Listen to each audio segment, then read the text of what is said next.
Hi, and welcome to Today I Learned Climate. I'm your host, Lar Hesse Fisher from the MIT Environmental Solutions Initiative. Transportation is a big topic.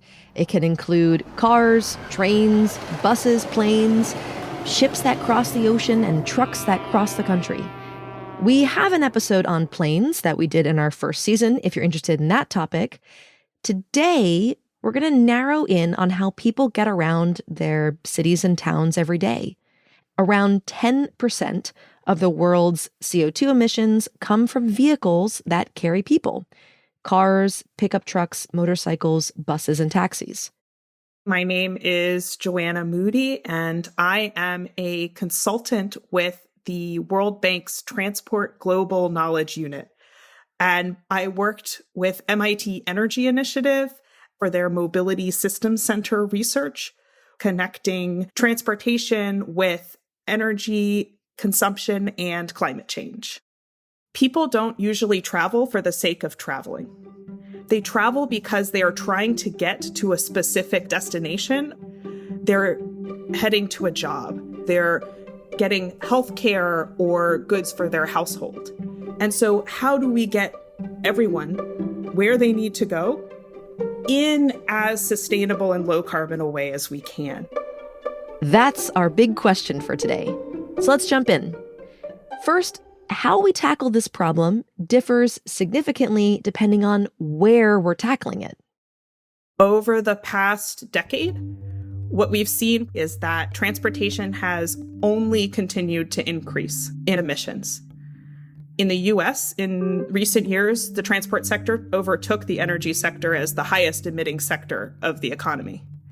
And we're seeing similar trends in countries in the EU. In developing countries, currently their transport emissions are not very high, but as they continue to grow economically, if they motorize like the US and the EU, their transport emissions will increase. Yeah, in developing countries, most people don't drive cars. They walk, bike, use taxis, scooters, buses. In China, less than 10% of people own cars. Compare that to the US, where more than 90% of American households own a car. But here's the big thing. China has about 4 times as many people as the US does. Over the past 2 decades, China's transportation emissions have increased 4 times over. These things have actually put China as the second largest total emitter in the transportation sector, right behind the US. We are working on a global problem, and we will not meet our global goals for climate unless we really address both the rapid growth in developing countries of transport emissions and the current high levels of transport emissions in developed countries. And those are 2 related but different challenges. When we start to think about developing countries, we're not only facing the challenge of trying to make the current travel low carbon, we're facing the challenge of how do we enable more travel because people aren't able to get to jobs, to education, to healthcare. I'll give an anecdotal example. In Mexico City, low-income residents often live very outside of the city center. To get to a job, they often need to travel for close to 2 hours in one direction. This often involves multiple different buses and transfers, long distances where they're forced to walk. And it is no wonder that as soon as that household or that individual is able to afford a car, they would buy one. The US Department of Energy has a data analysis agency, and they forecast that developing countries will have double the number of cars by 2040. If things keep going the way they're going, most of them will be gas-powered. If we want to slow down carbon emissions, this makes now an important time for change. And so the opportunity that we have in developing countries is that they have the foundations for sustainable travel. in that people are willing to walk, they're willing to take public transit, but they shouldn't be forced to do it in poor conditions. There isn't one right way to build low-carbon transportation. The city layout, geography, culture varies so much from city to city that what works well in one place might not in another. But there have been a few low-carbon transportation success stories that have made big news, like what the city of Bogotá did in the South American country of Colombia. Bogotá implemented one of the first bus rapid transit systems called Transmilenio. It's a system that has dedicated bus lanes that are free from traffic. And they often have much higher quality station infrastructure akin to a train station. Every day, over 30 million passengers in nearly 200 cities ride a bus rapid system. These systems have the capacity and speed of subways and other rapid transit, but without huge infrastructure costs. And really their innovation was to say, I'm going to prioritize the bus over other traffic because the bus is the most space and environmentally efficient and also most socially sustainable form of transport on a road. A bus rapid transit system is a good potential option among a family of good transport options. Really, really good transit systems work for people and people want to take them. But if we can't improve those systems to be competitive with a car, then what we are going to see is that they are going to follow the more car-oriented and high-carbon development patterns that we've seen in developed countries. And when it comes to reducing emissions in the US and other developed countries, it's a totally different story. The reality in the US today is that we have, as a government, as taxpayers, paid for an entire interstate highway system and all of the roads that exist on the ground.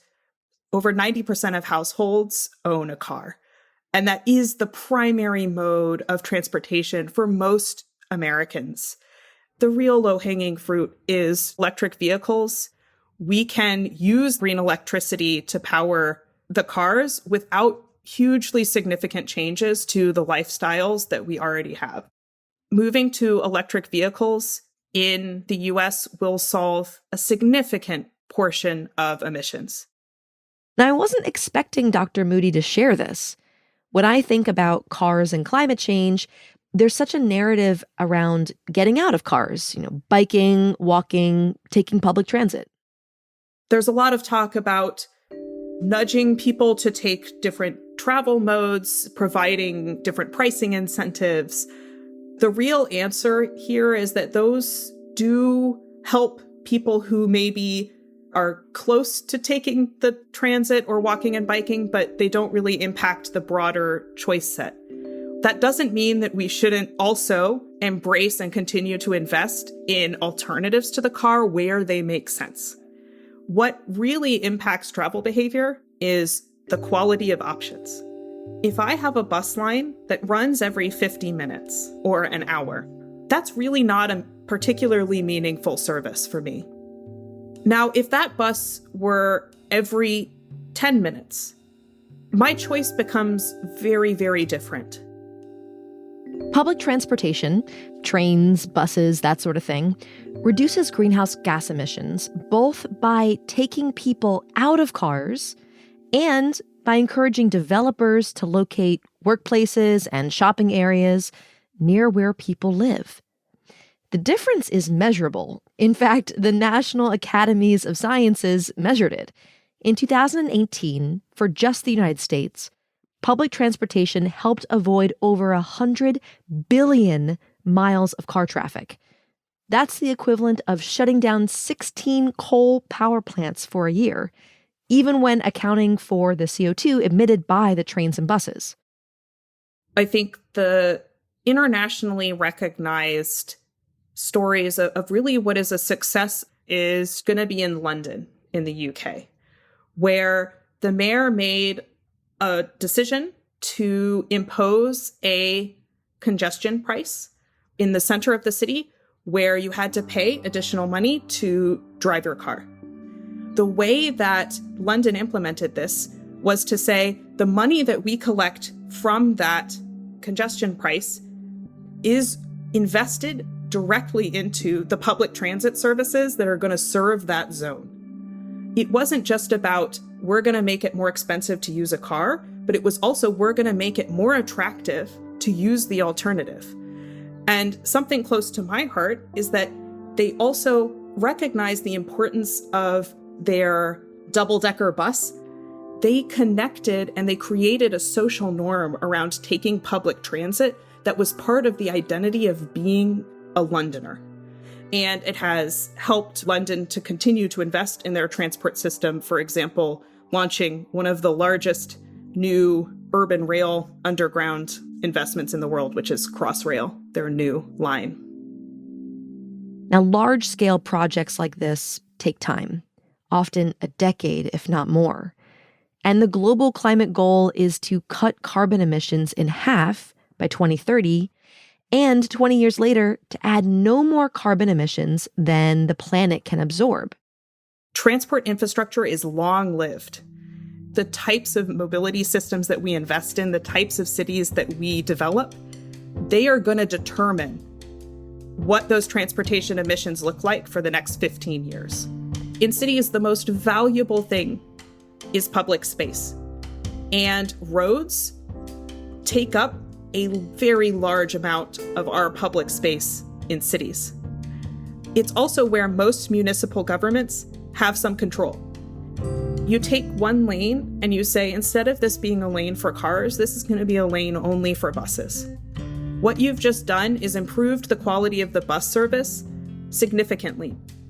You may also want to create bike lanes. When you start to get into suburban environments, you can create pockets of this, but on a smaller scale. And so you'll often have a small town center. Maybe that town center is connected to a larger city by a commuter rail system, and you can use that transit hub as an opportunity to build out a smaller pocket of walkable, bikeable neighborhoods. And that doesn't mean that cars shouldn't be one of the many road users, but they shouldn't be prioritized as the only road user. Allocating our space on our streets better is a low-cost, near-term, within our jurisdiction way of really starting to change our different travel modes to the most sustainable, the most socially responsible choice. That's our episode for today. Please rate us and write us a review on Apple Podcasts or wherever you're listening from today. These reviews help boost our placement in the charts and help other people hear about the show. As always, we have an accompanying educator guide to help teach about today's topics in middle school and high school classrooms. You can find them at climate.mit.edu/educators or for free on the popular site Teachers Pay Teachers. TIL Climate is produced by the MIT Environmental Solutions Initiative at the Massachusetts Institute of Technology. David Lashansky is our editor and producer. Aaron Kroll is our associate producer and did our artwork. Alana Hirschfeld is our production assistant, and Barrett Golding, our scriptwriter for this episode. Michelle Harris is our fact checker. Sylvia Scharf is our climate education specialist. The music is by Blue Dot Sessions, and I'm your host and producer, Lar Hesse Fisher. A big thanks to Dr. Joanna Moody for speaking with us, and thank you for listening.